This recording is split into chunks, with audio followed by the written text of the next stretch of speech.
আমাদের কিডনি প্রকৃতির দান করা একটা অমূল্য সম্পদ। আমাদের কিডনি আমাদের শরীরকে ডিটক্সিফাই রাখে। কিডনি যাতে ভালো থাকে সেদিকে আমাদের খেয়াল রাখা খুবই জরুরি।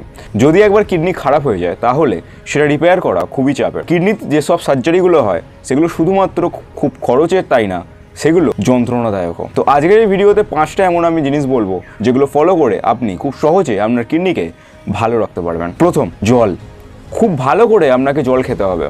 যতটা বেশি পরিমাণে আমরা জল খাবেন আপনার কিডনি তত ভালো থাকবে। যখন আপনি বেশি পরিমাণে জল খাবেন আপনাদের কিডনির ভেতরটা ডিটক্সিফাই হবে, আপনাদের কিডনিটা হেলদি থাকবে। তো বেশি জল খাওয়া, ভালো করে জল খাওয়া নিজের ডায়েটে সামিল করুন। Second, avoid medicines. প্রেসক্রিপশন ছাড়া পেন কিলার, অ্যালোপ্যাথিক ওষুধ, মেডিসিন অ্যাভয়েড করুন। অ্যালোপ্যাথিক মেডিসিন আমাদের কিডনিকে ভেতর থেকে খারাপ করে, তাই খুব দরকার না হলে আর প্রেসক্রিপশন না থাকলে মেডিসিন নেওয়া বন্ধ করে। Third, avoid salty food. যে সমস্ত নোনতা খাবারগুলো আছে, কুরকুরে, চিপস, নিমকি, যতটা পরিমাণে পারবেন অ্যাভয়েড করার চেষ্টা করুন।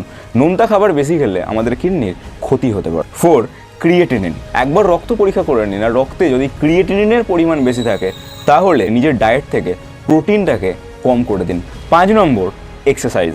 নিজের লাইফে কিছু ফিজিক্যাল অ্যাক্টিভিটি আপনাকে অ্যাড করতে হবে। আপনি যদি জিম যেতে পছন্দ করেন তো জিম যান, না হলে simple walking, jogging, running, swimming, যা কিছু আপনি করতে ভালোবাসেন সেটা করুন। এতে আপনার কিডনি ভালো থাকবে।